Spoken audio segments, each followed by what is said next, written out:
What's going on, everybody? This is your host EJ Burt, hosting the next episode of Arena Goat Talk, bringing on the greats of our game and let them tell their story. Give you guys some tips along the way. All right, next guest, I had one of the most efficient, if not the most efficient, best decision makers from the quarterback perspective in our game, Mr. Raymond Philyaw. How you doing today? What's going on, EJ, man? Thanks for having me on your show, man. I've been keeping up.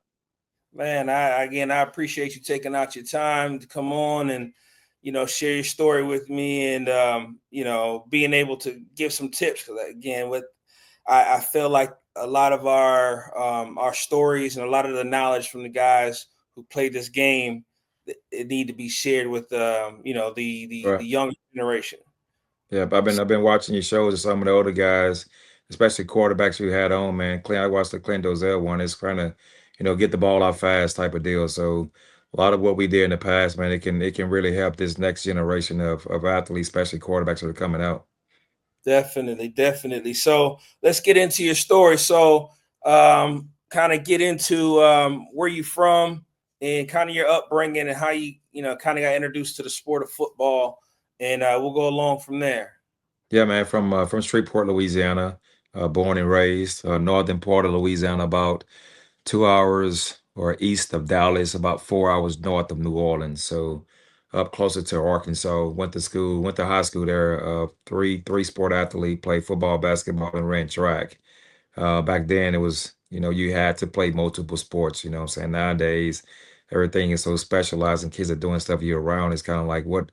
How are you training your body to do something different, right? That's going to help the next sport or the other sport. So I'm a big believer in playing multiple sports, man. It just helps. And pretty much all the guys that are on the next level are multi-sport athletes, though, right? So I'm so glad I had the opportunity to be in a different locker room with different teammates, riding a bus with different teammates than the football players or the basketball players. So just being a high school kid, right? But had opportunity, man. Got a scholarship out of high school.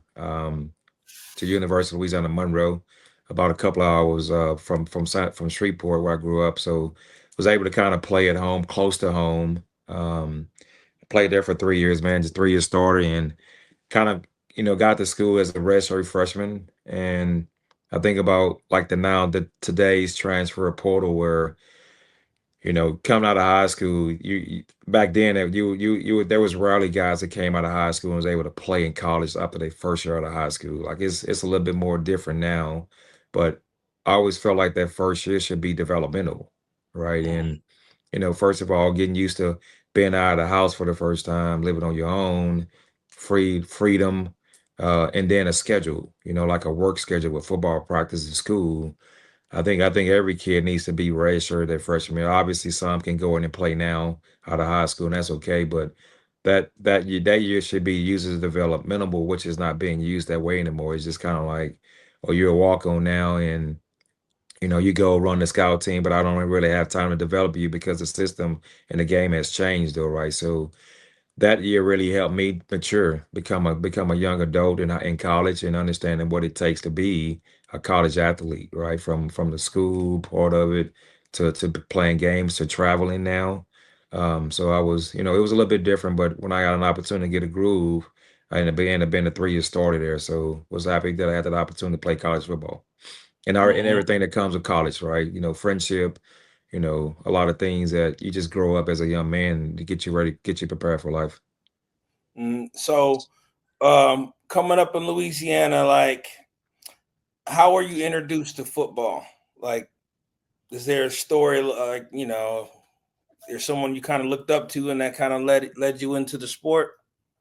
Oh man, my uncle is Charles Philyaw, played for the Raiders, played Okay. defensive lineman, big boy, about 6'7", 6'8". So it was in the family. He's my dad's brother. But us, man, back in the days, we wasn't allowed to stay inside the house, so we had to go outside and play in the streets, right? So I think it Hmm. was just more of a neighborhood type of deal, and all my buddies supported me because I was kind of like the one that quote unquote made it out the hood. So I had a huge support. I was a hero when I came back home. So I started playing around the eighth grade year, man, and um, somebody told me to play quarterback, and I was like, "What?" I just threw the ball better than everybody else. I didn't know what I was doing at the time, and played as a freshman, sophomore year, JV quarterback got hurt. Played JV my sophomore year, and the starting quarterback I heard on varsity. So I moved up as a third string quarterback, and ended up playing my junior and senior in high school, which was great because it was a developmental part of that I got as a JV player. So it was just one of those deals, man. Just watching Randall Cunningham, Warren Moon, all those guys running the ball around, and I just kind of felt like I can do that too. Hmm. Was there any kind of special motivation for you coming up? You know what, man? Me growing up where I did, I had my mom and dad in the house, so they both had full-time jobs, but wasn't the best neighborhood, right? Gangs, whatever you can call it, prostitution to killing.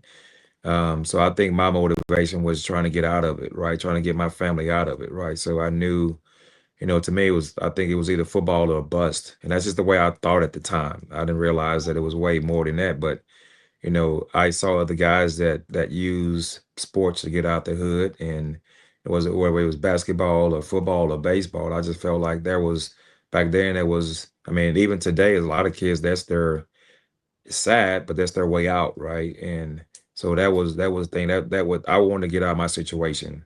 I wanted to get Hmm. as far away from it as I can, not my family, but my situation in my neighborhood, right? It was just, saw too many guys that didn't make it, saw too many guys go to jail, and I just didn't want to be a statistic. So I continued to bust my butt and do the right things. Unfortunately, I was not to get an opportunity to go play college football. That took me Good. away from that. Yes. So, kind of speak on that process when you get to be a senior in high school and you're looking at going to college. Kind of speak on that process for you. Picking a school and going to play college ball.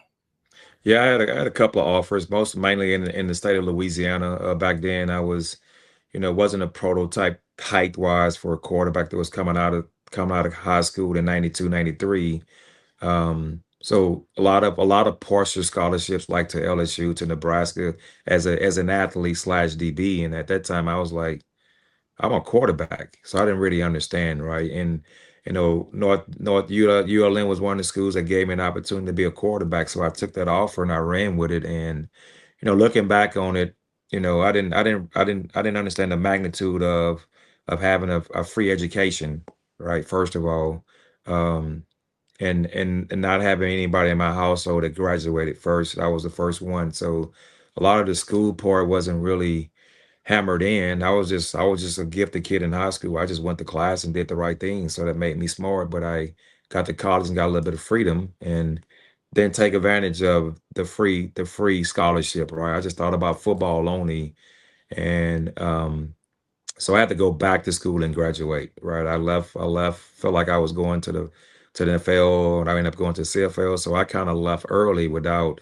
getting my degree, and something that I wish I would have did different, where or do more when you're playing, get involved in youth sports, get involved in coaching, if something you want to do, like think about life after sports, right? And you can do that now. I just wish I could have done it earlier, and maybe not have played as long as I did, right? So happy because my parents wasn't financially able to pay for school. So that scholarship was a big deal. So I had to make sure I didn't lose it and screw it up. So I did all the right things, man, and I just kind of grew as a young man, just doing life lessons in college, though, right? What to do and what not to do, and do more of the right things.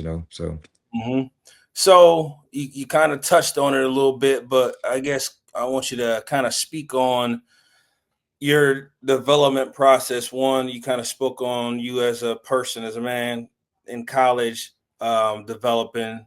Kind of also speak or touch on your development as a football player. Developing through your college years. yeah, I think it's always those veteran guys that you have around you. And I got to college, had a couple of older guys that was the starters, and kind of, I guess when they say when you go in and put the work in, people will notice. So you go in, you put the work in, and some of those older guys start seeing that work, and they start appreciating it, right? Even though you're not playing, you're not getting the playing time. You run a scout team. Well, scout team is when you make everybody's better. You make your defense better. So I was making plays on the scout team, and they was getting mad at me, like, stop running around so much, stop doing that. And I'm like, well, if I don't do it, they're gonna do it. They're gonna do it in the game. You know what I'm Mm-hmm. saying? So I felt like my job was to get my defense prepared for Saturday games, right? So, and then what ended up happening was I just kind of naturally, was a classroom guy. So I spent a lot of time in the classroom. I wanted to be smarter. I wanted to know. I wanted to be ahead, right? So I kind of stayed late, showed up early, um, and I would upset the defensive coordinator. Like, why is this guy not playing? He's killing our first team defense. Why are we not giving him reps at quarterback? And so that kind of how it happened, right? They went to the table, and in their meetings, they're talking about me and how the things I'm doing to the defense on scout team. And that's when the defense knows what's going to happen, and we're still making plays, right? So I started getting some little bit more reps on the offense, man. Obviously it was just, hey, Phil, y'all go get us a couple of reps. It was kind of like gradually like developing me, and I didn't even realize what they were doing.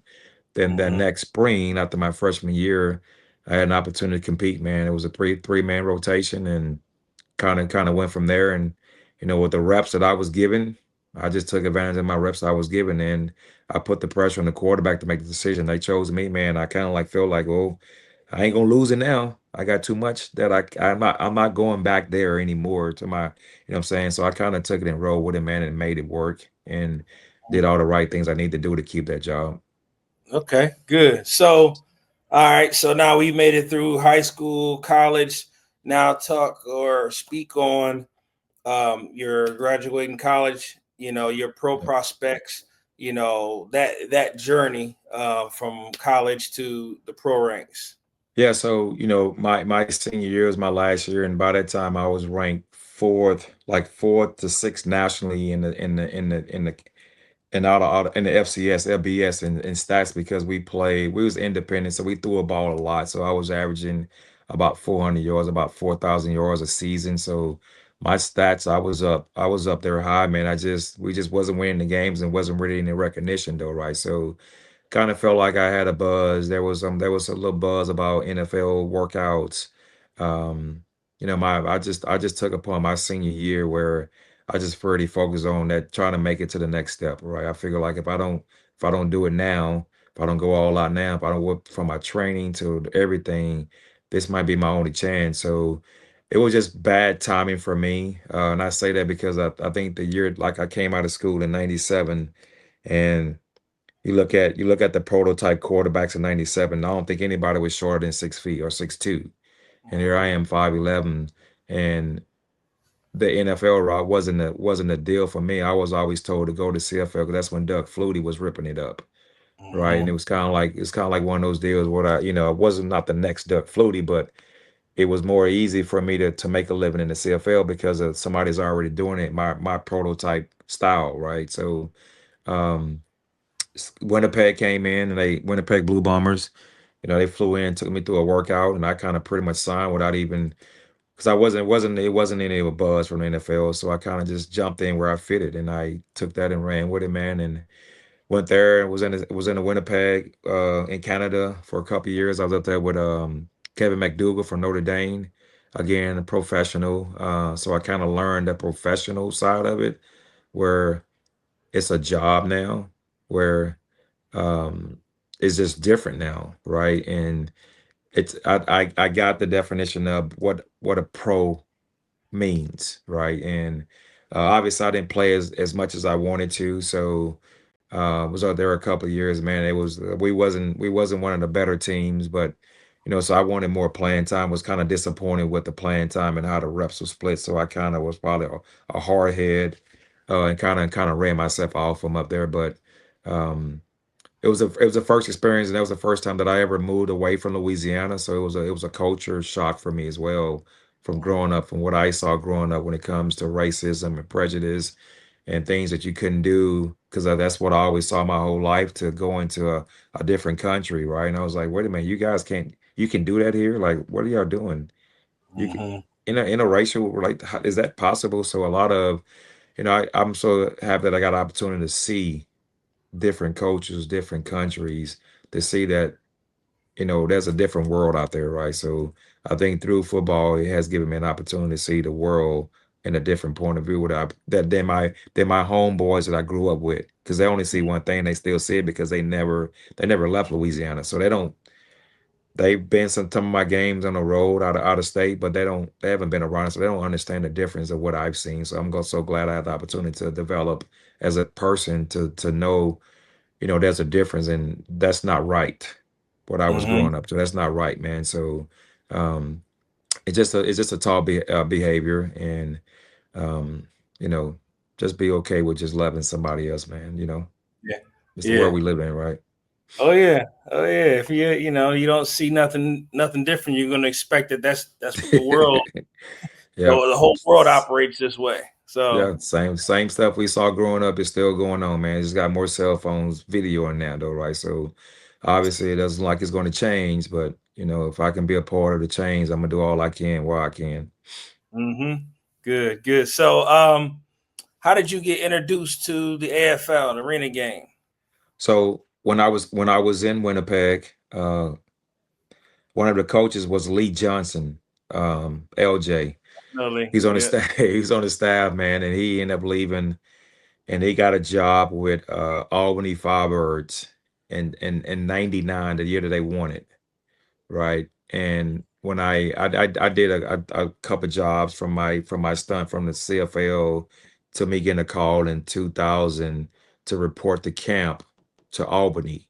And it was LJ was telling Coach Daly. Now that staff had Coach Daly, Mike Hornsey, Darren Orbeck, Steve Tunn, Mike Wilpo, Brian Paulo, Willie Woods, man, that style was Yeah. so I was able to report the training camp the year after they won in '99. I think they beat Orlando that year. Um, Mhm. so I was probably one of the only rookies that got invited to camp, and I ended up making the team. I was a backup behind Mike Pulowski, and had Eddie Brown, Leroy Thompson, Greg Hopkins, all those old heads that was there, Calmore Brown. So for me to be a part of that team that year, I was probably one of the. Me and Ricky Hall was probably two. Me, Ricky Hall, and Umar Muhammad. That's a It blast from was the us past. three. It was us three. It was our only rookies. So we didn't play as much. Obviously, that team was trying to repeat. But again, as far as a developmental stage, because I got an opportunity to play in games that we was up by a lot of points, so I was getting live reps in the game. Um, so that's kind of how I got invited to the Arena League, man, and from there, that was right before the AFL committed to NBC and the NFL ownerships, where teams started moving to bigger markets. So went from Albany, New York, to that franchise relocated to Indianapolis. It was Indiana Firebirds, so I was there for 3 years, man. And again, um, I left camp after the 2000 season, and the talks were, hey, we're going to move the franchise. We want you to be the face of our franchise. This is what I need from you, right? Take care of your body, take care of the things you do, watch what you do. You're going to be a face of a professional franchise. And so at that time, still young man, and I didn't, I got in shape. I did my job. But just understanding what it took to be a face of a franchise. And if man, when I say faces, mean that your name is always put first, and which comes with a lot of responsibilities, though, right? So being able to handle that when I'm on a team with guys that just won an Arena Bowl less than 2 years ago, and here I am to be the leader, and I'm the rookie in the huddle. So having Eddie Brown, having Kyle Moore Brown, having Leroy Thompson, having those guys in my huddle, man, it kind of humbled me my first year, because I had a lot of success my first year where um, lost to Grand Rapids, Clinton Dozell, 79-76 in a barn burner. They go to the Arena Bowl. We lose, and that's my first year. I lose in the conference finals my first year. I'm thinking this is easy. I'm going to get Mhm. back every year now. You know what I'm saying? Not realizing that, from injuries, everybody got to stay injured. You got to win games when you're supposed to. It's hard to get back there. So when teams repeat, man, that's hard to do. Then you have a three-peat and 4 times in a row, like a lot of things got to go your way for you to be able to be successful like that. So I kind of learned the ropes in Indianapolis, man, and from there we just moved around and kind of was able to be a quarterback for a lot of other organizations. Mhm. So, what in your opinion, like, well, not your opinion. I want you to speak on your approach to the game? What do you think um, it takes to be a successful arena quarterback? What was your approach to it, and what was your drive once you got to the arena game? I think for me, man, it was the practice because I was around some organizations and even in college where we won games doing practice, man, because we pushed each other doing practice, right? And I get it. Practice. What about practice? Like, well, we went game speed in practice. Now, where we go into the ground, no, we was going game speed to get to that spot, though, right? So everybody was just moving fast, right? And that's kind of like what I teach nowadays. It's kind of like, so you're gonna step it up when the game starts. How about you under control when you're in the game because you're always used to going fast, right? So I think a lot of that, man, and being able to have the veterans, the vet players that I had on my team, I had to get going. I wasn't going to be the weakest link. I wasn't going to be, well, we got a young guy at quarterback, the reason why we can't win. I just didn't want to be on my shoulders on why we lost games. So I had to put in double the work to get caught up. So by doing that, I found a habit. I found the habit of showing up early, working out early, taking care of my body, not necessarily showing guys that I'm trying to show out. It was just, this is just what I do. This is me, man. You know what I'm saying? And by doing that, then when I was able to, because Mike Pulowski told me one time, I said, man, how do you get these guys to run through the wall for you? When you talk in the huddle, it just gets silent, man. He was like, Ray, it's not what you do on the field, it's what you do off the field. They want to see what you're doing off the field. Are you taking care of yourself? Are you hanging out late? Are you showing up early? Are you dragging in? Because when you're doing everything the right way, when you say something, they're gonna listen to you. But if you're running along with them, when you open your mouth, they're gonna be like, man, boy, get out of here. You was right there with me. You know what I'm saying? So and that's okay, but at the same time is that you gotta take care of the engine, you know what I'm saying, to be Mhm. able to help the train do it, right? So I took care of myself, man. I did the extra work. I did all the extra things, and that kind of Mhm. helped me stay successful for a while in the rental league. Okay, so you were always known for your decision making and not making mistakes, or rarely making mistakes. So when it came to that, um, was that something that you feel was kind of natural? Was that something that you intentionally did? Made intentional steps towards getting to that point. Kind of touch on that. I think it was a combination of both. I just felt like I was always that football savvy guy. Football IQ was a pretty high from high school as well. I was just able to be able to put the concept together when it was given to me in front of me, and a lot of it came from the classroom. That came from, Coach Daly or Mike Hornsey on knowing the offense, and um the more that you know, it slows the games down. It slows the game down. And for me, lucky enough for me, for pretty much my whole career in the Arena League, I was able to play up under the same system, the same offense. Obviously, it was different terminology because of who the coach was, but the same system I ran in Albany in 2000, I ran in 2008 in Cleveland. It was just up under a younger coach, Brian Portlow. So it wasn't too much of a teaching process. It wasn't like I had a different coordinator every year. I had to learn the offense every year. It was just me getting settled in with a different terminology on how that coach may have called it. Right. So Mhm. that was able to help me when I was able to move to a different franchise. I didn't have to spend too much time trying to learn a whole new playbook. It was just kind of like, oh, that's how you call it. Okay, got it. That makes sense, right? And so it was able for me to go and play on a high level much faster and sooner than some quarterbacks that had to learn a new offense from a new quarterback or a quarterback offense coordinator. So it's just simplifying it, I was fortunate enough to play up under the coaches I had that made the game easy, like understanding on how you read the game. I always tell my high school kids now, like, hey, you have your huddle account. Do you know how to watch film? Like, what do you mean, coach? I just hit the play and pause. No. Like, are you looking for what they do on 1st and 10? Where are their tendencies on 1st and 10? What are their tendencies on 2nd and 3? You know what I'm saying? When are they going to blitz and bring the Mac? When are they going to play safety, cover two? Like, we all have tendencies, and my job and the coaching staff that I had was able to kind of give me a big advantage on, hey, here it comes, they're about to run it. So I was able to be ahead of it sometimes, and kind of like being in the head was able to I was able to see the big bucket, Mm-hmm. sooner than later though, right? So I was able to um find my read guy now and throw whatever you do, I do opposite. Right. I find my Mm-hmm. read guy, whatever you do, I do opposite. So you can't be right. That's kind of how I play the game. Like if you drop back, I throw underneath. If you come down, I throw over the top. It was just that simple. Like sometimes we make it too complicated nowadays. It's kind of like, hey, if he falls back, what do you do? Throw the hitch. If he comes out, throw Mm-hmm. the corner. So that's kind of like arena league. And obviously the windows was much smaller, so you had to be much faster. So you had to see it much early. And it's like leverage, right?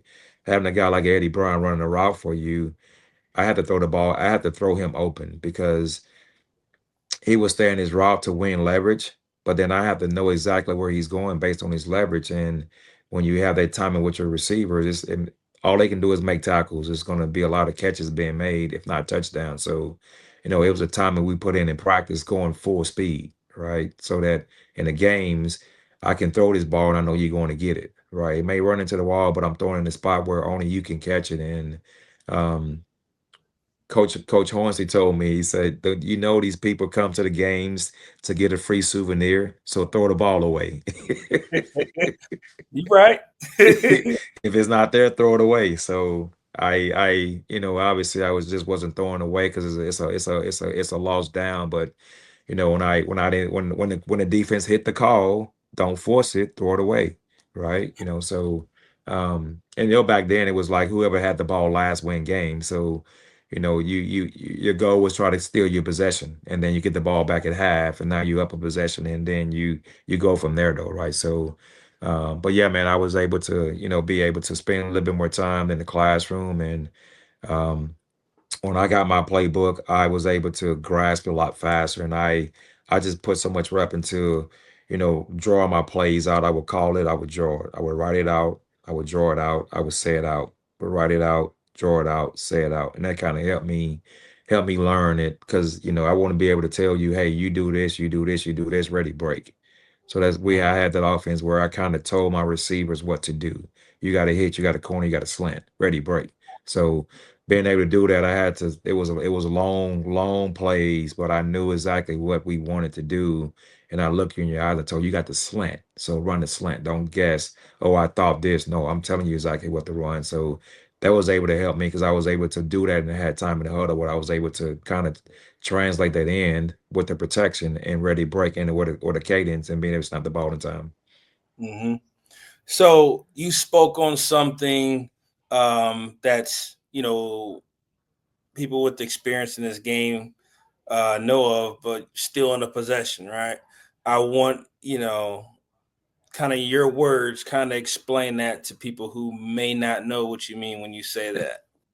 And so I was watching the game here with the San Antonio Gunslingers, and they had a couple commentators kind of like talking the game, and they was down by like 21 points, and right, and he was like, "Well, this is gonna be a long game." I'm like, "Onside kick, like, what are you doing? Like, you're not stopping them, so you have a better chance with less field, right? Like they're throwing over the top. So if you onside kick, if you get it, you don't get it. They got the ball on the 10-yard line. They score. We back in the same position. We just got to score, and hopefully one of those onsides we get the onside kick. We win a possession. But as far as we always talked about, we just need one stop. We get one stop, we got the possession. So we kick the ball off. You guys score, we score, you score, we score. We get a stop. We have that extra possession on me because we're getting the ball back at half. So our plan was to try to score fast and give you the ball back, maybe use our timeouts before the half, and we have the ball last. Right? We have the ball Mhm. last, meaning that I want to go into the half knowing that I get the ball back probably with a 3 points or 7 points. Now we up by seven. We get the ball back out of half. We score again. We up by 14 points. You got to chase now. You got to chase points. Right now, we got to do now is just continue to score on every drive. We win every game. So our whole deal was we need one stop. We need one stop, and that's what it came down to was that one stop, or we'll have the ball last. We'll run a play, try to run timeout, make you call a timeout. um, we'll run it, but we won't score because sometimes possessions is more important than scoring. right? Because if we score, you get the ball back, you get an onside kick. If we don't score, we can run the timeout and win the game. That's why you see a lot of NFL guys running, the college guys, and they'll slide down before they score. Because I feel like the possession is more important than the score, right? And then it's also, do I want to bring my defense back out here, or do I just want to run the timeout with my offense? So I learned a lot of, I learned a game from the coaches I had about, if I ever want to get into coaching, I had those things because I was in those same situations, right? So, no, no, no, hey, no, no, no, don't call the timeout. Let the time run. Let them call the timeout. They need to stop the clock. We don't, right? Because we're up, right? So it's being able to communicate that in the huddle. Hey, stay in bounds. Don't get out of bounds. Stay in bounds. Fall down in bounds. So it's. I had a good coaching staff my whole career, man. So I was able to learn the game inside and out, and which helped me when I became a coach in the league too. All right. So, um, me, when you were in Chicago, we had our battles, Orlando and Chicago, and I was trying to find some footage from a couple of those games. I got like probably two plays, and I want you to kind of speak on. Don't worry, they're good plays for you, Appreciate but it. Appreciate it. Appreciate I it. want you to kind of, speak from a quarterback. You're, you as a quarterback attacking an arena defense. Kind of speak on, what you were thinking and how you would approach this. Kind of helping these young quarterbacks as to where their Yes. eyes need to be, etc. So this right here is kind of like, sending I2 in a quick motion, kind of getting that DB out of position because when he come back over, he's either gonna have to squeeze and cover I2 on that backside motion. If he does, we have him in we have the safety in a bad position right here because with the quick motion, they're thinking we're going backside and hopefully trying to find somebody falling asleep, right? So I look left, somebody falls asleep and there you go. We wrap around, right? So all we need is like a hesitation, and that just give me more space now. My eyes was able to move the Mac out of the way, the Jack out of the way, just to create that ball behind him. So those are some of the plays that Coach Hornson, man, was very, very creative on how he did things. Right, we motioned to trips right here, um, fake the bubble screen, got a little bit of pressure. Again, man, I always talk about. Some of the top quarterbacks are able to extend the play, right? When all hell breaks loose, make a play, right? And because of the pressure, because of the stunt pressure up front, the slide, they took me away from my play, but just staying active, my receiver staying live, man, the hidden zone, a touchdown right here. So when say we slant or whatever, right, on the defense, and we kind of, Yeah. sometimes, with quarterbacks, you want to get them off their spot, trying to get them uncomfortable. Yep. Yep. So, what's a coaching tip coming from So you? for me, knowing that the defense is going to slant to the field, I know somebody's going to have to step up. Like the Jack is going to step up, right? So the goal back then was to force the quarterback out of the box. Jack, you got to get there, right? You can see the Jack kind of hanging around. I think the Jack, what messed him up was he came too many steps to his left and he got out of place, right? And I Mm-hmm. was able to that little study step that he took allowed me to make that final throw. So knowing I just try to move my body around and not looking to run, just to stay live and hopefully, the defense, the receivers will do a good job of just staying with their routes and give me enough room to get the better throw it over the top of the show. Mm-hmm. Okay, so, um, It's being able to feel you guys moving without looking at the lineman, right? I got mhm, to feel you guys slanting and knowing I got to slide to my right, but not slide out of the box because I know if I slide out of the box, the jack can now rush, right? So I just got to mhm, move my feet away from that pressure and the lineman just wash him. Just wash him down. Don't mhm, hold him, just wash him down. I'm gonna slide to the right. So that's kind of like we did that a lot. Like we knew you guys was gonna do that sometime. It's one of those coverages, right? You slide and you roll here and that, but we it's kind of like one of those perfect plays we had when you guys called it because if I had to sit in the pocket, I'm pretty much sacked right now. But because I have receivers running across the field, I was able to fade to the right to throw it over the top right there because you guys had the perfect call, but then we also had a good call as well to what you guys ran that time. So it kind of worked out in our favor, that because if we had anything else called, you guys probably would have hit it for a sack or incomplete. right? But we had a good call, and I was able to extend the play for an extended yard for a touchdown. Okay. Yeah. So, real quick. So, what is a tip or advice you would give to a quarterback? He breaks the huddle. Where should his eyes be? What should he be thinking as he's walking to the line of scrimmage, to understand where he's going to go with the play, go with the throw, etc.?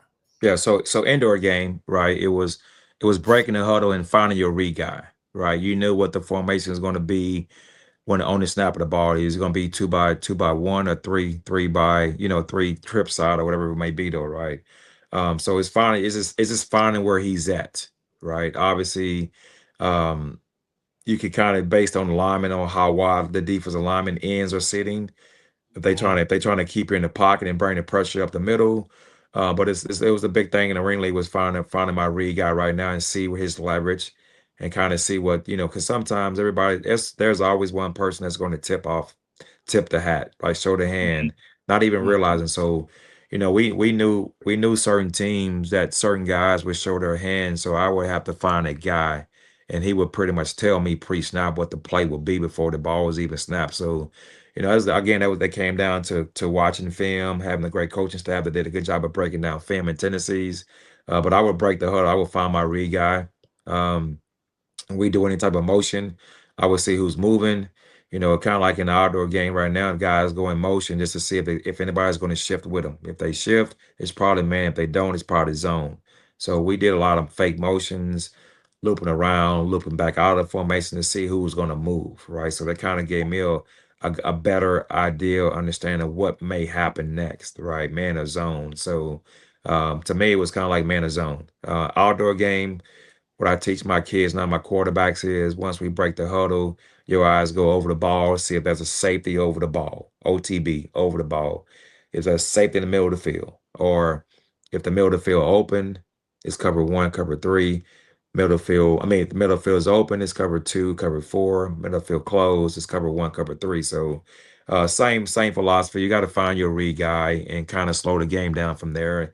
You know where your receiver is going to be. Find that read guy, find that backer that's dropping, and read him and throw away from him. Okay, good. So yeah, because I want when guys are watching the show, I want them to feel like they're learning something from each player. Yeah, You have a yeah, yeah, perspective on something. Dozell, Jay, everybody has a perspective. So I yeah. feel like young guys can pull from each Just one of get the y'all. ball out. Get the ball Yeah. out and throw your receiver open. That's my biggest thing is throw him open. Like, I didn't realize why coaches was yelling at me so much because it wasn't until I started coaching when I gave my quarterbacks to play. When I would walk back to the sideline, I knew exactly where the ball should be going right now pre-snap. And I'm like, what are you doing? You didn't see that? But it's kind of like, trying to help them speed up the process because sometimes as a quarterback, we want to wait until he gets wide open and then we throw it. But, when you start having confidence, you start throwing the ball early and now you're pretty much throwing him open where nobody can pretty much cover that. So I became better doing that early on in my career and it kind of stuck with that for my career, even when I'm coaching now. Okay. Good. So, um, the next clip I have, I feel like this is our version, arena, our versions of the tuck rule, the tuck rule from the NFL. The Uh, confetti game, man. You have to be talking Study about the game. confetti game, man. Oh man. I feel like it's such an important game, in regards to arena, to understand that we have iconic games, and I feel like that's just one of the games for us. People are gonna have to do their research to see the results, but I just want you to kind of speak on when the confetti fell. What were what was kind of your thoughts?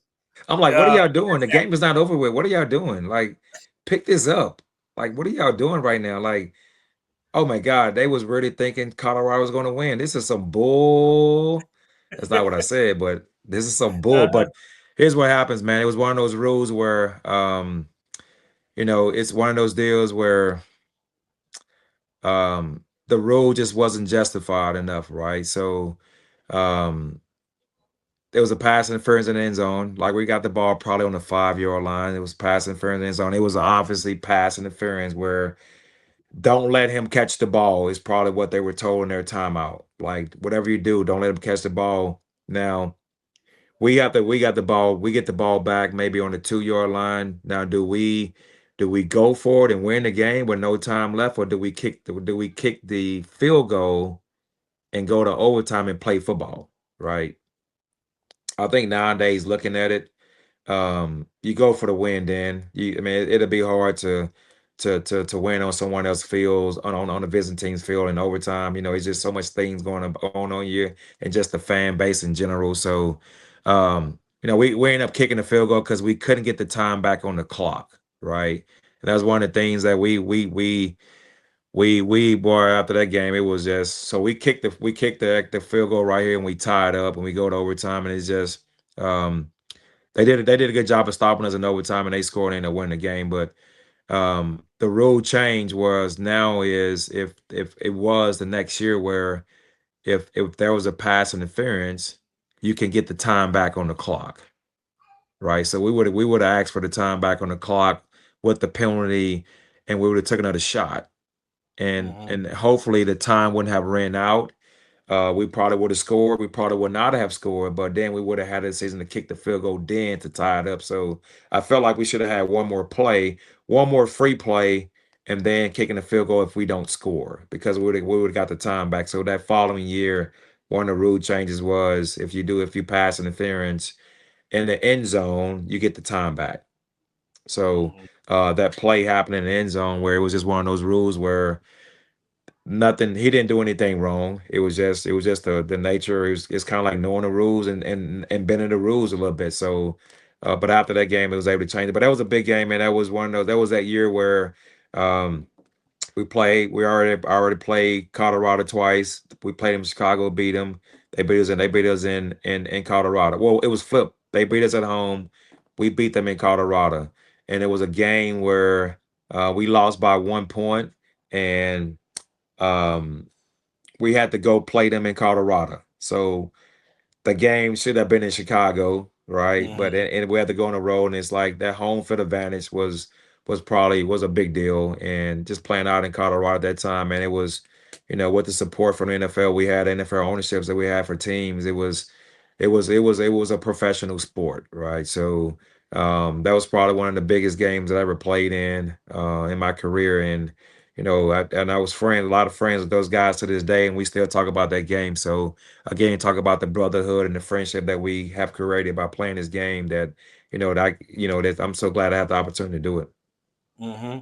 Yeah, definitely. It's um, even if a lot of guys didn't talk so much or at all or whatever Right, right, during the right, right, right, right.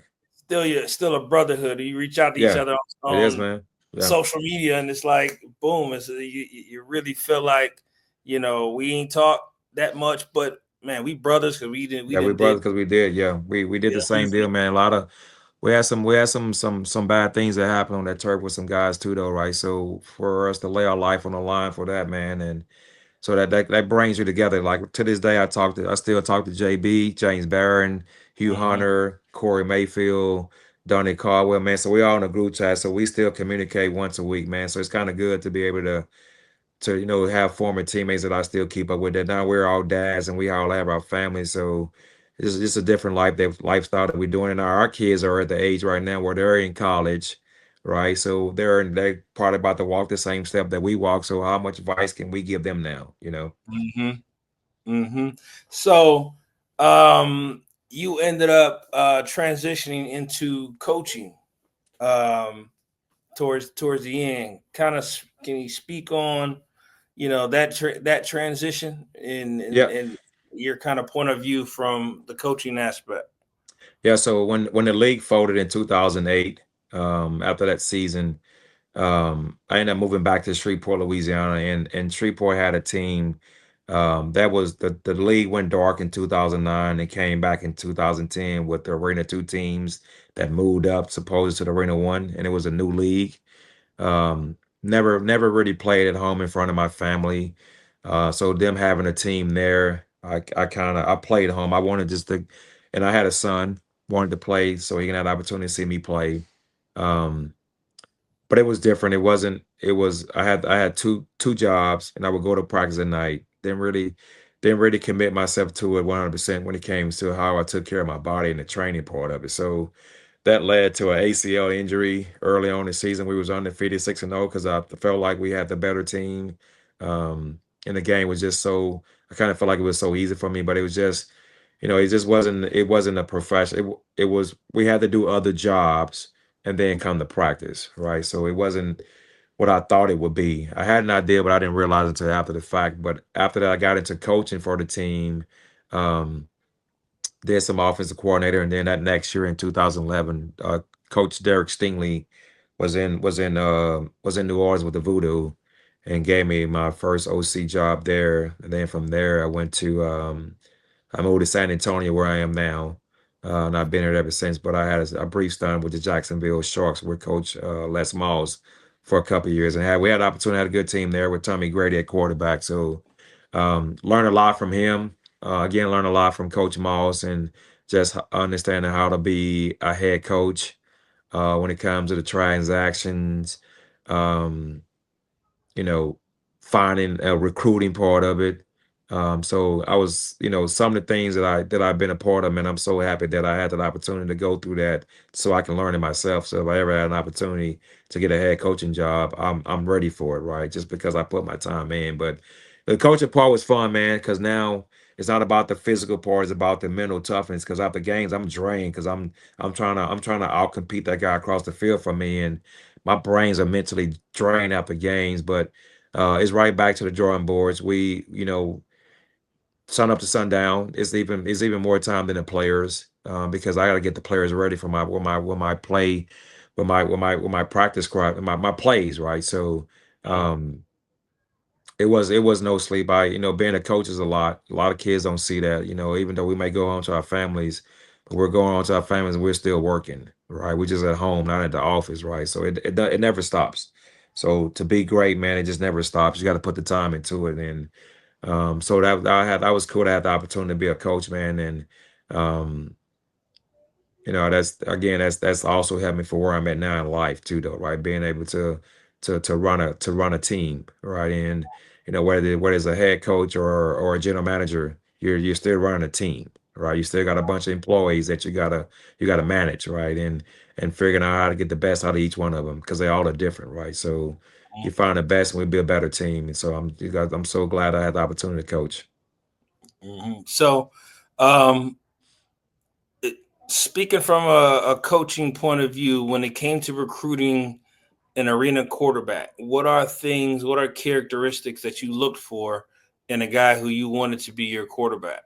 Getting the ball out fast, right? And kind of like anticipating your throw. Like, I did. We had workouts. I would go around and I would travel, and I wanted to put eyes on guys that I would bring in, because I want to see what you're seeing. I want to see if you're holding the ball, because I know in that game in the arena league you can't hold the ball, especially when guys like yourself are rushing, right? So it was just, you got to get rid of the ball, and if you holding on to it too long, man, it's just, this is not what we're looking for, right? And can you rip it? You can absolutely rip it, but in this game, the feels you don't have to have a strong arm. You got to get rid of the ball faster, though, right? So I was looking for the fast feet, fast release type of quarterbacks, and able to throw from different platforms, because you couldn't really set your feet sometimes because you got guys at your feet. And but Mm, you still got to make that throw 25, 35 yards on the field. So I was looking for guys that had that whip throw to get rid of the ball when needed. All right. So again, it comes back to fast feet, getting rid of the ball faster. So that's kind of like how I evaluate my coaches. Tommy Grady was really good there, even though he was one of the taller quarterbacks in the league. He got rid of that ball fast though, and we was able to win a lot of games. good, good. So, all right. So, what are you doing nowadays? So now, man, for the last couple of years, once I kind of got out of coaching, got the opportunity to at a Cornerstone Christian Schools here as an athletic director. So I did that for a couple of years, man. Got into coaching high school football. Was also the dean of students at the high school. So in that process, man, we had a bunch of quarterbacks on our roster, including my son. So I got into training quarterbacks at that time about 5 years ago, and that kind of took off big time. And um, end up getting a job where I'm at now at D1 training facilities are there across the country. One of the fastest growing sports specific training facilities. So I'm the general manager there, man. But we have an indoor facility here where I use it also for my quarterback academy. So we train the individual to get bigger, faster, and stronger. And then we also do specialized training where we can do receiver training, quarterback training, running back training, track training, basketball training. So I took advantage of my opportunity from what I've learned over my last 30 years from playing and coaching. I'm just giving it back to these young kids, man, and kind of teaching them the game. Obviously, the mechanics need to be there, but it's about, you know, who you reading, what are you thinking right here? What's going to happen when you throw your first pick? You're going to come back and how much longer is it going to take you to get back on track, right? You throw it incomplete. How many throws is it going to take you to get back on track, right? So it's kind of like talking them through the process. It's different. I got it from ages 7 through college kids, and it helps me. It helps me teach me different things that I need to learn as a quarterback as well as a quarterback instructor. But now I'm a general manager of D1 training and also have my own quarterback academy, Raymond Philyaw Quarterback Academy. So if anybody wants to get in touch with you in regards to your academy, how can they get in touch with you? Where kind of lead them in the right direction? It's up on the Raymond Philyaw Academy. If you do go to, you know, social media, Facebook, Instagram, Coach Philyaw or Raymond Philyaw Academy. No, if you kind of like type in go to Google and type in Raymond Philyaw, it's going to lead you to it. But my academy, man, I'm blessed to be able to use the platform that God has given me to mentor young men. It's bigger than football at the end of the day. So whether we're spending an hour doing quarterback specific training, I think we're doing more of like a father, son, or uncle, nephew, or big brother, little brother type of conversations because I'm just trying to teach them about the game and life lessons, what comes with playing sports. It's their ups and downs, and it's a lot, man. It's hard, right? It's not easy, and today's world is even worse than it's much more, and everybody can play quarterback nowadays. It's 10 million quarterbacks. So what are you doing now to get recognized or get noticed, right? So you just can't throw the ball. Everybody can throw the ball now. So what are you doing different? So we got to do something different. So I'm trying to teach them what different means. Mm-hmm. So in closing, I always end out with you guys give us some kind of advice to guys who are looking to play pro ball, or maybe they're at a crossroads of whether they want to continue playing or maybe give arena ball a try. But do you have what kind of advice would you give those guys? Um, what I think what I would say is stay at it, man. You know, Obviously people are working, but sometimes it doesn't happen when we want it to happen. So we stop working, meaning that, man, I don't have time. I got a full-time job. Well, you need to find time to work out. Right, because if that call happens, they call you in for a workout. Are you ready, or have you been sitting on the couch the last 2 weeks and you're just going to show up and show up at that person, right? So, or if it's a college kid, hey, if you want to be an elite player, elite players, they watch what they eat, right? Everybody's working out, everybody's training, but to be an elite player, you watch what you fuel your body, right? And that's why you see a lot of guys nowadays playing at much a high level because they're taking care of their bodies. And you probably know, man, I know early on I was like, what? I can do whatever I want to do with my body. I can put whatever I in my body. And in the long run, that's just doesn't add up, man. It might be in the fourth quarter where it doesn't add up. So um I gotta teach them you gotta take care of your body, man. That's what's taking care of you. And if you're able to do that, you're gonna play for a long time on a high level. So just stay with it, man. It's frustrating, but if it's meant to be, when you're ready, it's gonna pop. Mm-hmm.